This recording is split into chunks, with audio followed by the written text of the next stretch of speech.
안녕하세요. 사연을 즐겨 듣는 60대 남성입니다. 저도 참 굴곡진 삶을 살았다고 생각했었는데 사연을 듣다 보니 저보다 더 기구한 삶을 살았던 분들이 계시더군요. 혼자서 인생의 무거운 짐을 짊어진다는 것이 얼마나 힘든 일인 줄 알기에 저도 모르게 그만 눈물을 흘리곤 했답니다.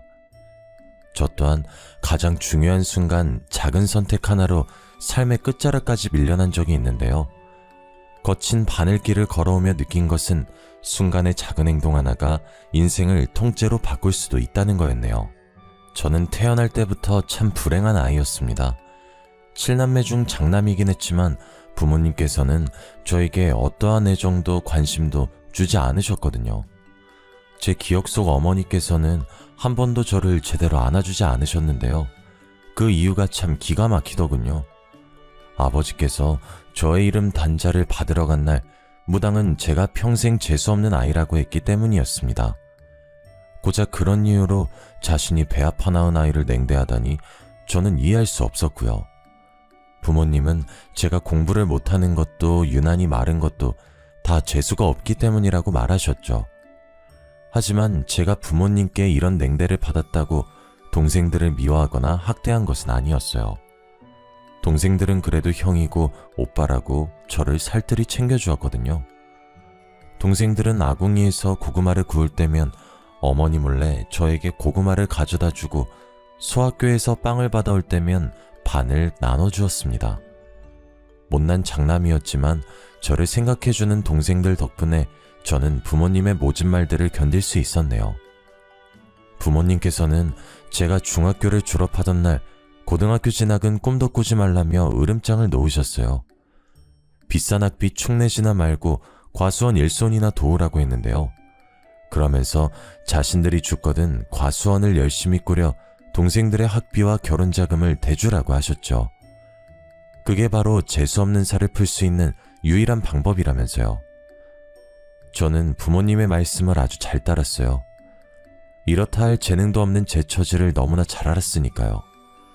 동생들은 저를 걱정했지만 의외로 과수원의 일은 제 적성에 잘 맞았습니다. 한 곳에 앉아 집중을 해야 하는 공부와는 다르게 여기저기 돌아다니며 일을 할 수 있었거든요. 부모님의 일손을 도우며 항상 생각했죠. 동생들 대신 과수원 일을 즐거워하는 내가 과수원을 이어받아서 참 다행이구나 하면서요.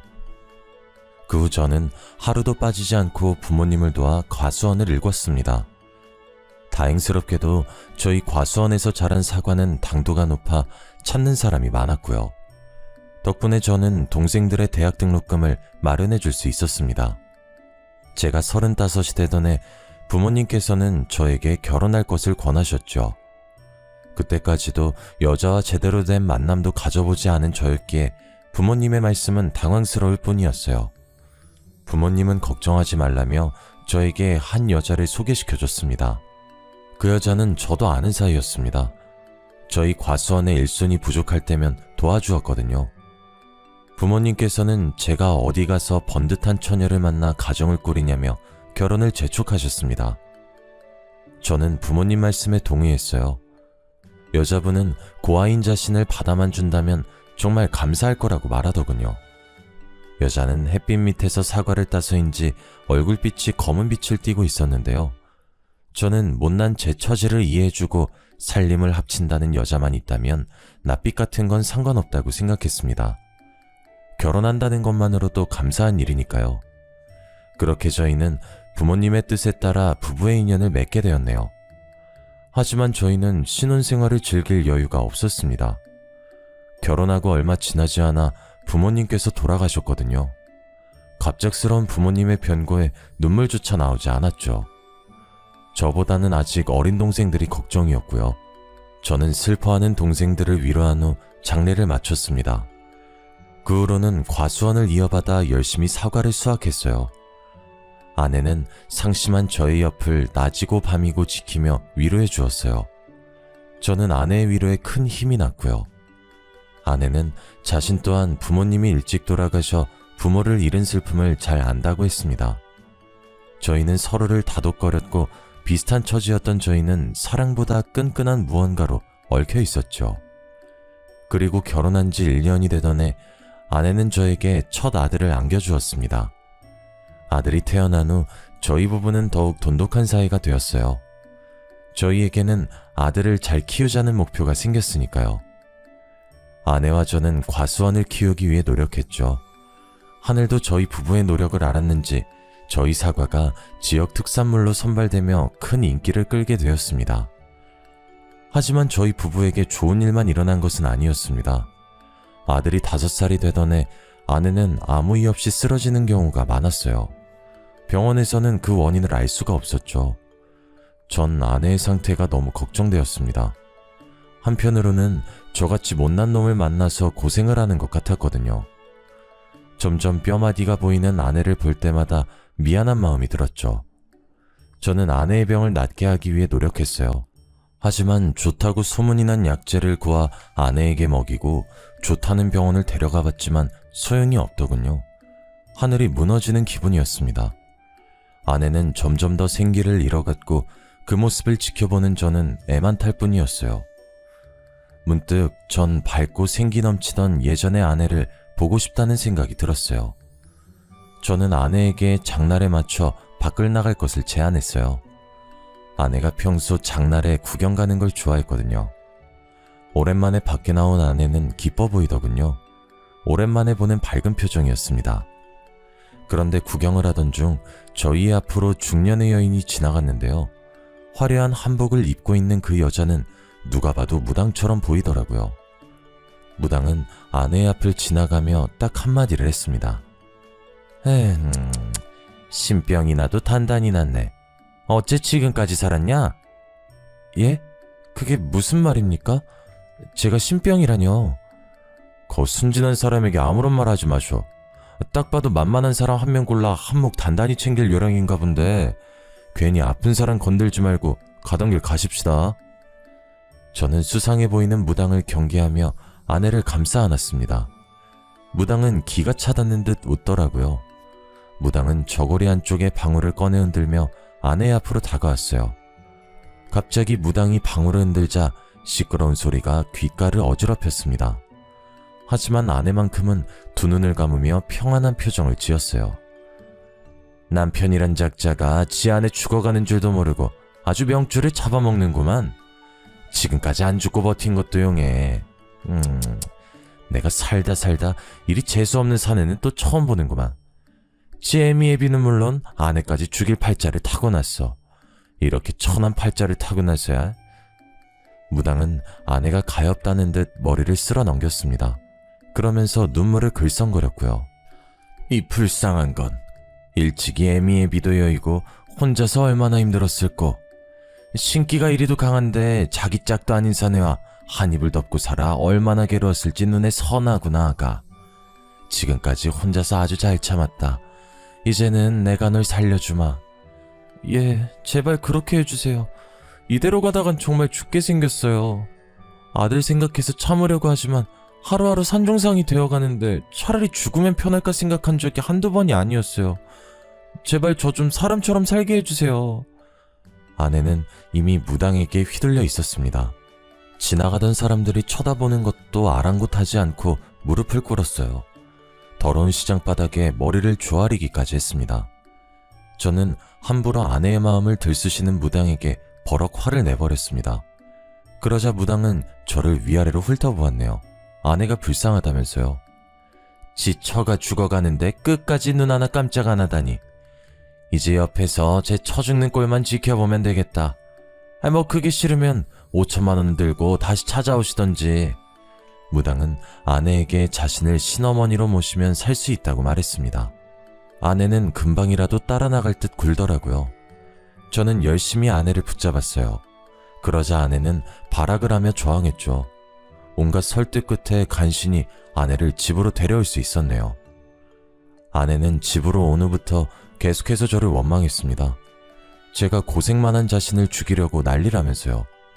그러면서 당장 5천만 원을 내놓으라고 하더군요. 숨이 턱 막혔습니다. 5천만 원이라니 너무나 큰 돈이었어요. 아내는 당장 무당에게 가야 한다며 악을 썼는데요. 물론 5천만 원이 큰 돈이긴 했지만 제가 돈 때문에 아내를 말리는 것은 아니었어요. 사실 제가 아내를 말리는 데는 다 그만한 이유가 있었네요. 부모 없이 시골에서만 자란 아내는 세상 물정이 약했거든요. 사람을 쉽게 믿는 아내는 못된 마음을 먹는 사람에게 표적이 되기 좋았고요. 한 번은 다단계에 휘말려 전 재산을 날릴 뻔한 적도 있었습니다. 전 아내에게 정말 신병이 맞다면 다른 무당을 찾아가 보자 설득했어요. 하지만 아내는 그 무당이 아니면 안 된다며 고집을 부렸죠. 더 말리려 했지만 아내는 급기야 주방에서 날카로운 걸 들고 오더니 손목을 긁었지요. 이렇게 사느니 차라리 그냥 죽겠다면서요. 곧바로 응급실에 갔지만 아내는 치료를 거부하며 난동을 부렸어요. 처음 있는 아내의 강한 반항에 속이 바싹바싹 타들어갔습니다. 이대로 가다간 아내가 정말 죽을 것 같았거든요. 저는 하는 수 없이 수소문 끝에 무당을 찾아내고 그 손에 5천만 원을 넘겨주었습니다. 그 후 아내는 무당을 신어머니로 모셨죠. 말이 좋아 신딸이지 허드렛 일을 하는 일꾼이나 다름이 없었어요. 아내는 여기저기 무당에게 불려다니며 구판을 정리하고 운전을 하며 종노릇을 했습니다. 아내가 무당을 찾아간 후 전 아내의 얼굴을 보는 날이 없었네요. 물론 어린 아들도 마찬가지였어요. 아내는 항상 녹초가 되어 집에 왔기에 전 과수원의 일을 혼자 할 수밖에 없었고요. 하지만 2명 하던 일을 혼자 하려니 힘이 붙였습니다. 그렇다고 힘들어하는 아내를 시킬 순 없었죠. 저는 어쩔 수 없이 허리띠를 줄라매고 일할 사람을 구하기 시작했습니다. 다행히 마을 사람들의 도움으로 빠르게 일손을 구할 수 있었어요. 같이 일하게 된 아주머니들은 다들 착하고 손도 빠르셨는데요.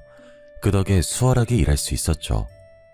제 사정을 딱하게 생각하신 아주머니들은 손수 반찬도 가져다 주시며 정말 감사한 은혜를 베풀어 주셨거든요.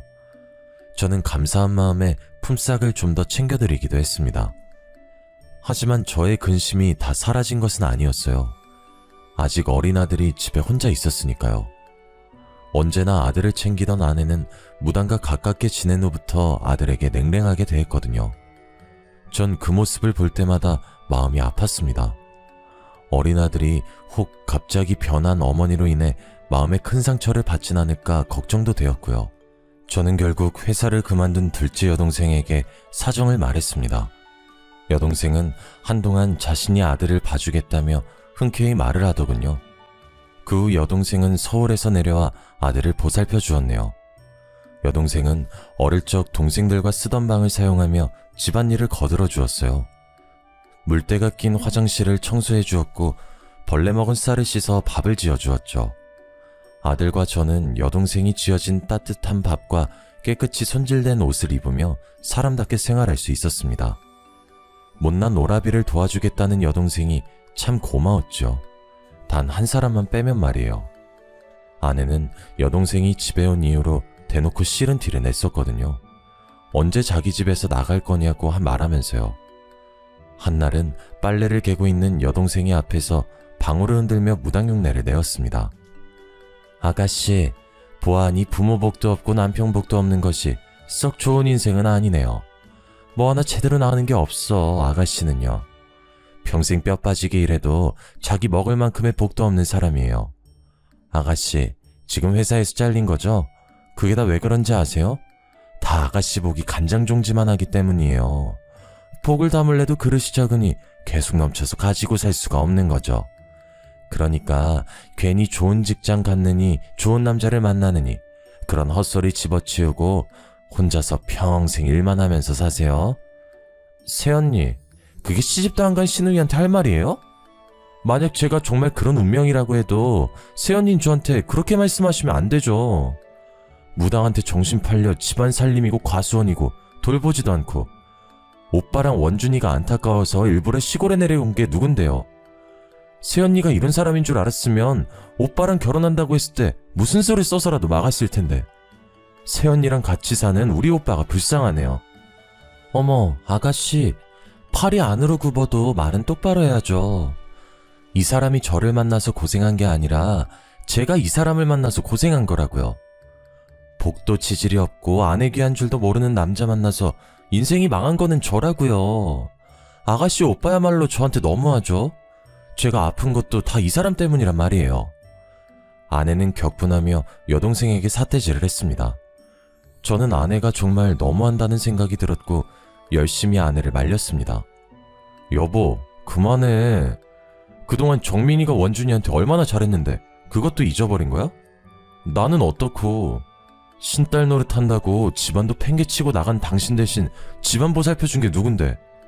적어도 정민이한테 고마운 마음 있으면 말조심은 알아서 해야 하는 거 아니냐고. 하, 그 밥에 그 나물이라더니 아주 지 동생이라고 싸고 도는 거라고는. 돈 내고 볼 사주 그냥 봐준 건데 그걸 고깝게 들어서 아내한테 소리 지르는 꼴이라니. 내가 말 좀 아낀다고 정해준 운명이 어디 쉽게 바뀌는 줄 알아? 진작에 신엄마 말을 들었어야 되는데 뭐가 좋다고 이런 집구석에 붙어서 살아왔었는지 과거로 돌아갈 수 있었으면 좋겠어. 당신 같은 인간이랑 안 엮이게. 과수원 물려준다는 당신 부모 말에 홀랑 넘어가 시집간 내가 한심한 년이지. 쥐뿔도 없으면서 동생들만 줄줄이 굴비마냥 달고 있는 줄 누가 알았겠냐고. 그나마 원준이 때문에 버티고 살았는데 이제 그럴 필요도 없겠어. 애비 사주가 그 모양인데 자식이라고 벌 수 있겠냐고. 평생 칼자루 잡고 휘두르는 아들 뭐가 이쁘다고 그동안 끼고 돌았는지. 어머, 오빠 세연이 말하는 거 들었어? 진짜 미쳤나봐. 저게 사람이야? 세연이 진짜 사람 탈을 쓰고 어쩜 그런 막말을 할 수가 있어요? 짐승도 키워준 은혜는 안다고 하는데 솔직히 세연이가 우리 오빠랑 결혼 안 했으면 지금 이만큼이라도 살 수 있었을 것 같아요? 아마 지금도 단칸방 월세나 내면서 하루 벌어 하루 먹고 살았겠죠. 누구 운명 운운하기 전에 자기 인생부터 좀 돌아보라고요. 아내와 여동생의 싸움은 몸싸움으로 번져나갔습니다. 저는 두 사람의 싸움을 말렸는데 화가 잔뜩 난 여동생이 당장 이혼하라며 난리를 피우더군요. 아내는 오히려 자신이 먼저 나갈 거라며 옷장을 열어 옷가지를 꺼내기 시작했어요. 방 안에 있던 어린 아들은 그 광경을 목격한 후 펑펑 눈물을 흘렸습니다. 전 어린 아들을 보며 아내에게 무릎을 꿇었네요. 어린 아들에게는 엄마가 필요하니까요. 여동생은 경악하며 지금이라도 이혼하라며 난리였지만 저는 끝까지 앉아 아내에게 싹싹 빌었습니다. 그러자 아내는 재수없는 여동생을 내보내면 생각해보겠다고 하더군요. 저는 어쩔 수 없이 여동생에게 미안하다 사과하며 다시 서울로 올라가라고 말했어요. 그러자 여동생은 저더러 바보라고 말하면서 정신 나간 여자가 뭐가 좋다고 감싸냐고 했네요. 저는 그런 여동생에게 미안하다고 말하면서 돈 봉투를 내밀었죠. 그동안 고마웠다면서요. 그 후 저는 전보다 훨씬 바빠졌습니다. 여동생이 도와주던 집안일을 제가 도맡아 했거든요. 안에서는 집안일, 바깥에서는 과수원 일을 하니 몸이 나만하질 않았어요. 베개에 머리만 대면 자는 수준이었으니까요. 하지만 그럴 때마다 힘이 된 것은 아들의 미소였습니다. 아들은 유치원에 갔다 올 때면 퇴근한 저를 앉혀놓고 자신이 배운 한글을 읽어내렸거든요. 아들은 저와 다르게 참 총명한 아이였죠. 유치원에서 배운 것만으로도 한글을 깨우치고 숫자 놀이를 했으니까요. 저는 아들을 보며 공부머리가 저를 닮지 않아 참 다행이라고 생각했습니다.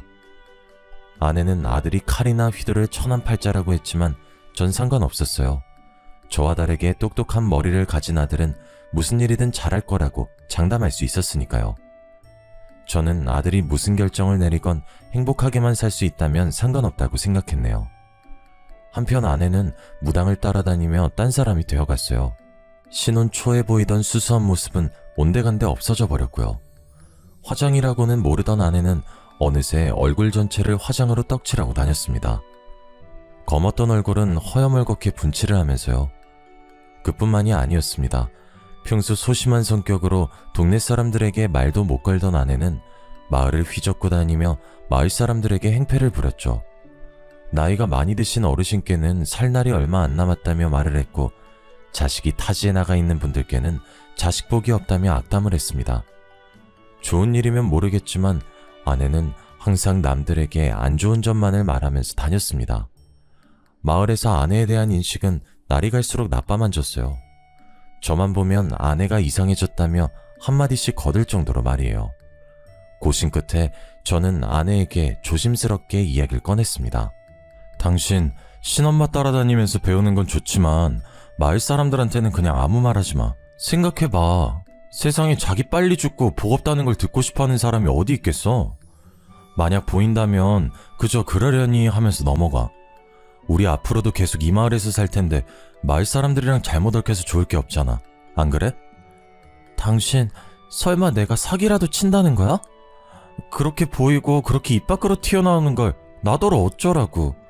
그리고 자기들 팔자 안 좋은 게 내 탓이야? 지들이 그렇게 타고난 걸 가지고 뭐 어쩌라고. 나보고 억지로 거짓말이라도 하면서 노인네들 비위라도 맞추는 거야 뭐야? 내가 이러려고 신엄마 밑에서 신딸 노릇하면서 고생하는 줄 알아? 그런 말이 아니잖아. 원준이 생각해서라도 조금만 참을 수 없겠어? 내가 당신한테 많은 걸 바라는 게 아니잖아. 무당한테 가서 신딸 노릇을 해도 좋고 집안 살림을 안 해도 좋아. 그냥 제발 예전처럼, 아니 예전에 반만큼이라도 언행을 조심해줘. 내가 왜 예전처럼 행동해야 되는데? 전처럼 살 바엔 그냥 혀 깨물고 죽는 게 나아. 당신한텐 아무 말도 못하고 그저 시키는 대로만 행동했던 예전의 내가 좋겠지만 난 아니야. 당신이 팔자만 좋았어봐 내가 이렇게까지 됐나. 이제야 확신이 섰어. 내가 있을 곳은 여기가 아니야. 저는 아내의 말에 깜짝 놀랐습니다. 아내는 곧 떠날 사람처럼 마음을 정리한 것 같았거든요. 저는 당황하면서 그게 무슨 말이냐고 물었어요. 그러자 아내는 되려 저를 손가락질하며 이렇게 말하더군요. 더 이상은 말년에 쪽박차게 생긴 당신이랑 같이 못 살겠다고.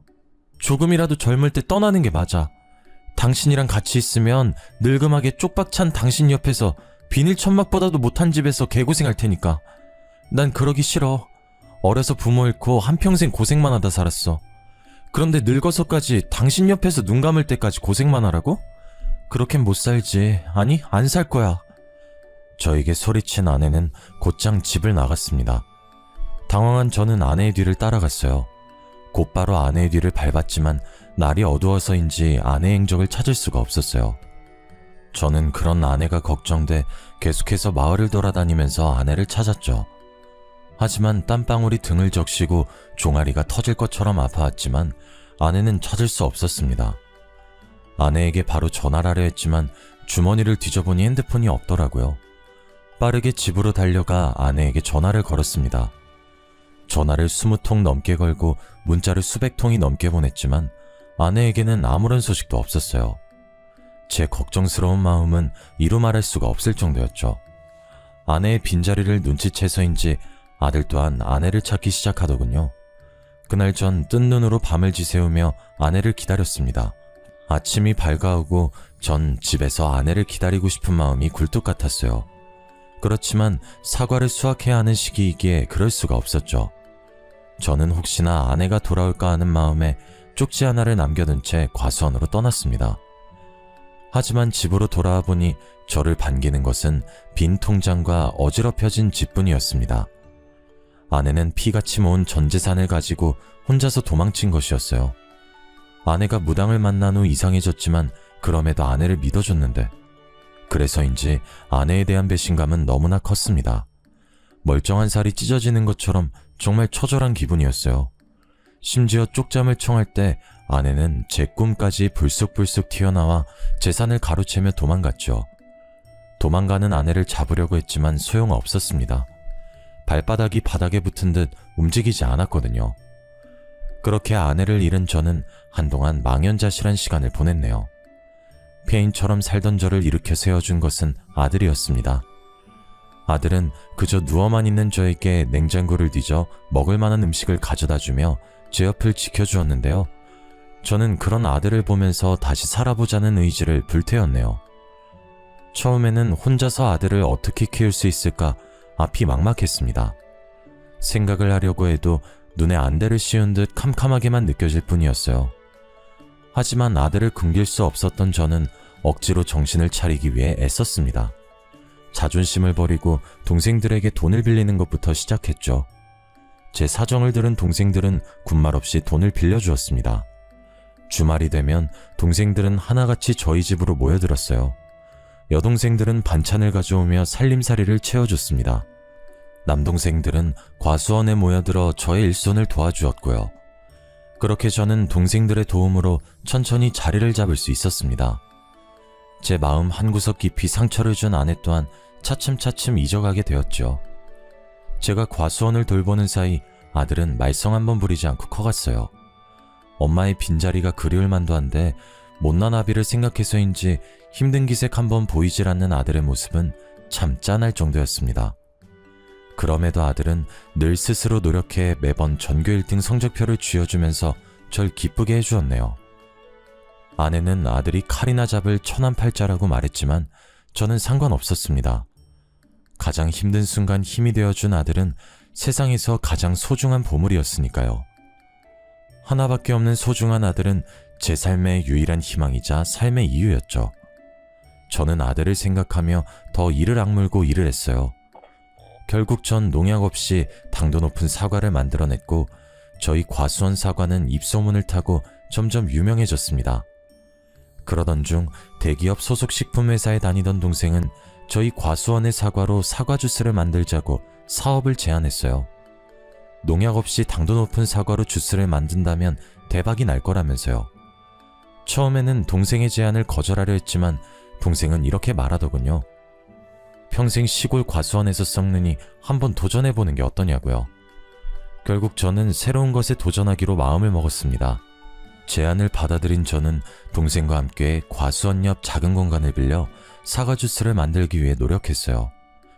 수차례의 실패와 좌절 끝에 저는 동생과 함께 사과 주스를 출시했네요.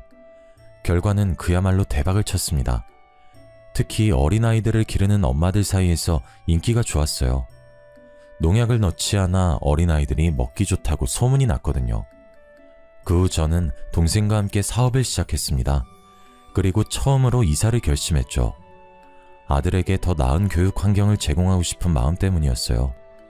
제 바람대로 이사를 온 후 저는 처음으로 아들을 입시학원에 보내주었습니다. 원래 머리가 좋던 아들은 학원 아이들을 금방 따라잡더군요. 도시에서도 내놓으라 하는 인문계에서 전교 1등을 도맡아 하던 아들은 결국 서울대 의대를 가게 되었습니다. 정말 감사하고 기쁜 일이었죠. 동생들은 하나같이 아들을 축하해줬고요. 제 사업 또한 점점 커져만 갔어요. 사업이 점점 커짐에 따라 믿을 만한 사람들이 필요하다고 생각했는데요. 그래서 저는 다른 동생들 모두에게 같이 사업을 꾸려나가자고 제안을 했어요. 동생들은 그 제안을 흔쾌히 따라줬고요. 시간이 흘러 어느덧 50대 중반을 바라보고 있었습니다. 동생들은 혼자가 된 지 수십 년이 지난 저에게 재혼을 하라고 제안했어요. 하지만 저는 그럴 수 없었네요. 아내가 도망간 탓에 호적 정리도 되지 않은 상태였거든요. 괜한 분란을 만들고 싶지 않았어요. 제 속마음을 알게 된 동생들은 이혼 변호사를 섭외해 왔는데요. 변호사는 배우자가 3년 이상의 생사불명 상태이면 혼자서도 이혼을 할 수 있다고 조언해 주었습니다. 가정 파탄의 전적인 요인은 모두 아내에게 있었기에 일은 쉽게 해결됐고요. 저는 동생들의 도움으로 제 호적에 남아있는 아내를 훌훌 털어버릴 수 있었습니다. 그리고 저에게도 따뜻한 사랑이 찾아왔어요.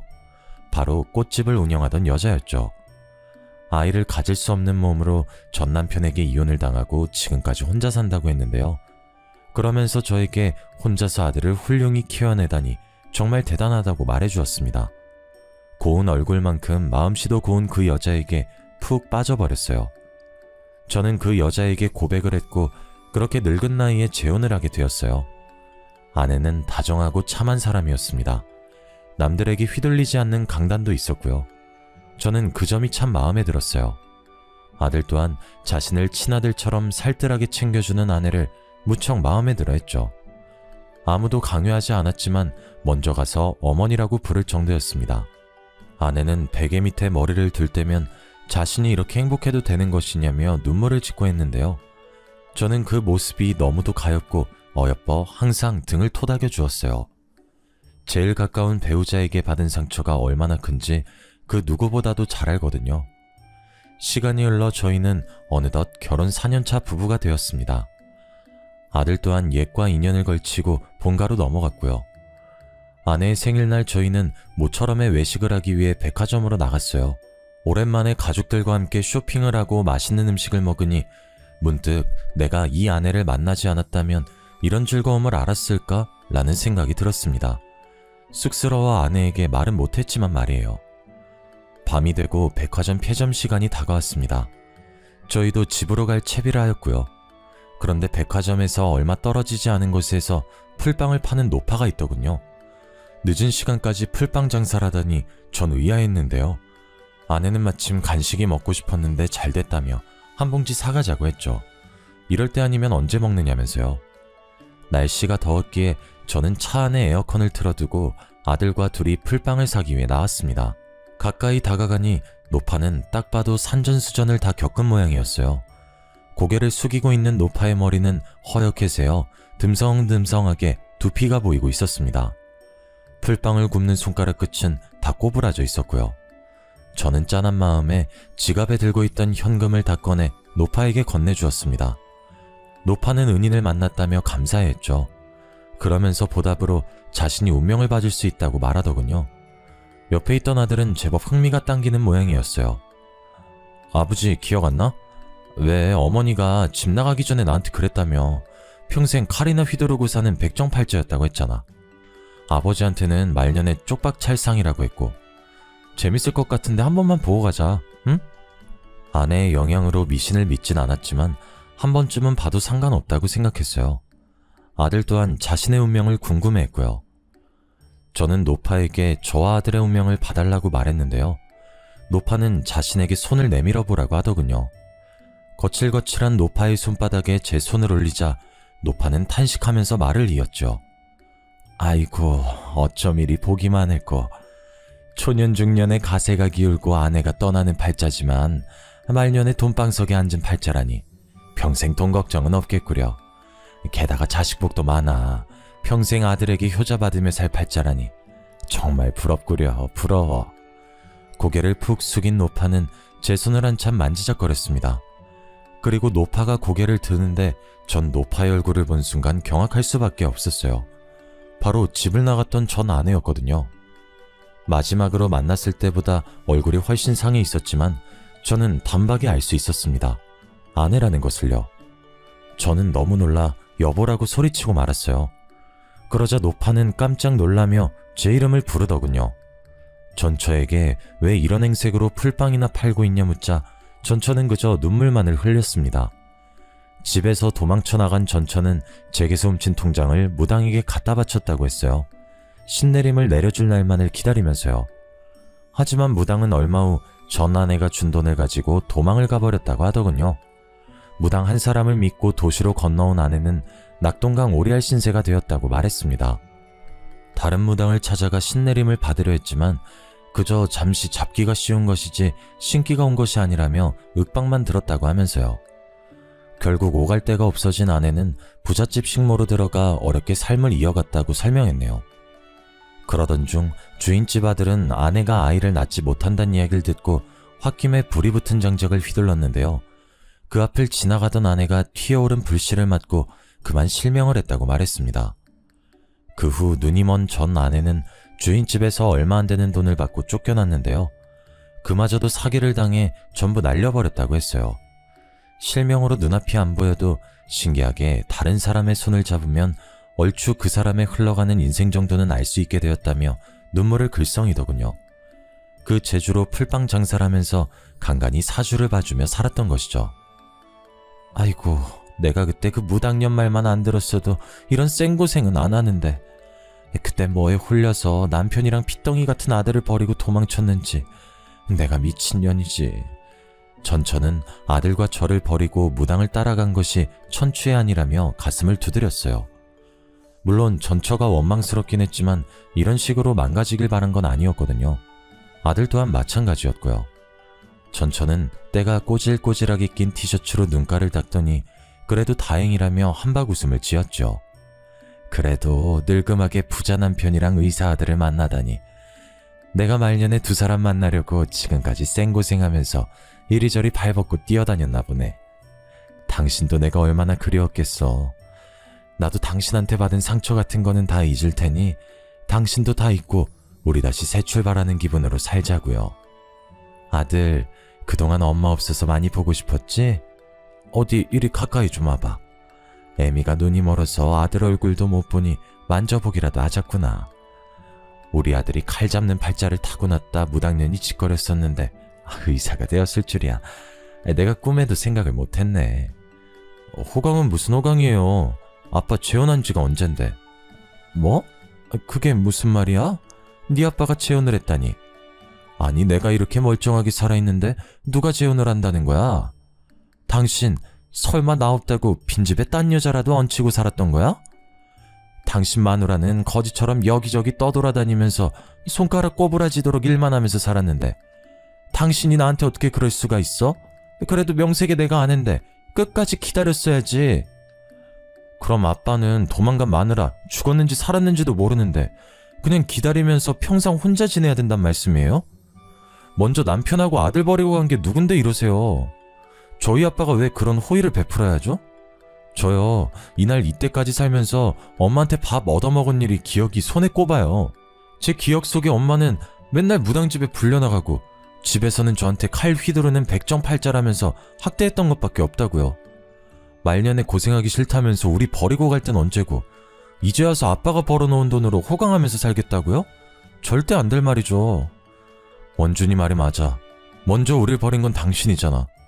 당신 나가고 우리가 얼마나 힘들게 살았는 줄 알아? 혹시라도 도망 나갔던 당신이 우리 생각나 돌아올까 몇십 년 동안 이사도 안 가고 그 시골집에서 기다렸어. 나는 꿈에서도 도망가는 당신 붙잡으려고 안간힘을 썼고 근데 다 부질없는 짓이더라. 당신은 끝까지 안 왔거든. 원준이랑 내 마음속에 당신은 이미 죽은 존재야. 당신이 사람답게 살게 돕긴 하겠지만 이전처럼 우리 세 식구 같이 사는 일은 없어. 제 말에 전처는 땅을 치면서 후회하는 듯 했어요. 자신의 인생이 너무 한탄스럽다면서요. 그리고 뒤이어 아내가 차에서 나오더군요. 오랫동안 오지 않은 저희가 걱정되었던 모양이었죠. 아내는 전처를 보더니 깜짝 놀라며 김씨네에서 일하던 식모가 맞냐고 물었어요. 세상에 여기서 만날 줄이야. 나 기억 안 나요? 왜 나랑 같이 살았었잖아요 김씨네에서. 나 그 집 며느리였는데. 그때 내 사주 봐줬던 걸로 기억하는데 맞죠? 나한테 애도 못 낳고 남편한테 소방 맞아서 쫓겨날 팔자라고 했잖아요. 그때는 그 말이 참 기분 나빴는데 지금 생각하니까 맞는 말이었어요. 애 못 낳는다고 쫓겨난 건 사실이니까. 그래도 다행이지 뭐예요. 말년에 이렇게 멋진 남편이랑 든든한 아들까지 생겼으니 말이에요. 생각지도 못한 아내와 전처의 인연에 저희는 말을 잇지 못했습니다. 전처는 하염없이 울기만 했고요. 그런 모습이 불쌍했는지 아내는 자신의 힘이 닿는 데까지 도움을 주고 싶다고 말하더군요. 그 후 전처는 아들의 도움을 받아 대학병원에 갔습니다. 실명한 눈을 되살릴 수 있는지 보려고요. 하지만 검사 결과 전처의 눈은 완전히 실명 상태였어요. 손가락 또한 너무 많이 써서인지 관절염이 이미 진행된 상황이었죠.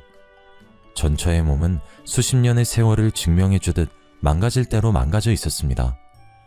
결국 일상생활을 할 수 없었던 전처는 요양원으로만 가야만 했어요. 과거에 저를 버리고 떠나간 전처를 고급 요양원에 보내줬습니다. 아내는 계속해서 전처가 불쌍하다며 짠하게 말하길래 모든 사실을 털어놓기로 결심했습니다. 제 과거를 알게 된 아내가 떠날까봐 두렵긴 했지만 언제까지 비밀로 하고 살 순 없는 노릇이었으니까요. 모든 사실을 털어놓자 아내는 저를 이해해 주었습니다. 그러면서 우리의 인연이 생각지도 못하게 얽혀 있었다고 말했어요. 아내는 평생 고생만 하면서 살았던 사람이 부족하지 않게 지원해 주라며 오히려 전처를 더 챙겨주었죠. 저는 아내의 고운 마음씨에 감동하고 말았습니다. 그 후 아내를 설득해 한 달에 한 번씩 전처를 보러 가게 되었어요. 애석하게도 전처는 아직도 그놈의 복타령을 하면서 신세 한탄을 풀어놓기만 하더라고요. 평생 고생만 하다가 못된 사람에게 걸려 망가진 전처를 볼 때마다 참 마음이 아파옵니다. 제가 하는 조언을 조금만 들었더라면 이렇게까지 비극으로 치닫진 않았을 텐데 참 가슴이 아려오곤 하네요. 하지만 전처와 저는 이미 끝난 인연이기에 그 이상 도와주는 건 안 될 말이겠죠. 어떤 사람들은 사람은 정해진 복대로 사는 것이라고 말하는데요. 저는 그렇게 생각하지 않습니다. 사람은 노력과 기회로 나아가고 또 그걸 토대로 성장해 나아가는 거니까요. 사연을 들으시는 여러분께서도 꼭 주어진 기회를 놓치지 말고 자신이 원하는 방향의 삶을 사시길 바랍니다. 운명은 스스로 개척해 나아가는 거니까요. 길었던 제 사연 들어주셔서 감사합니다.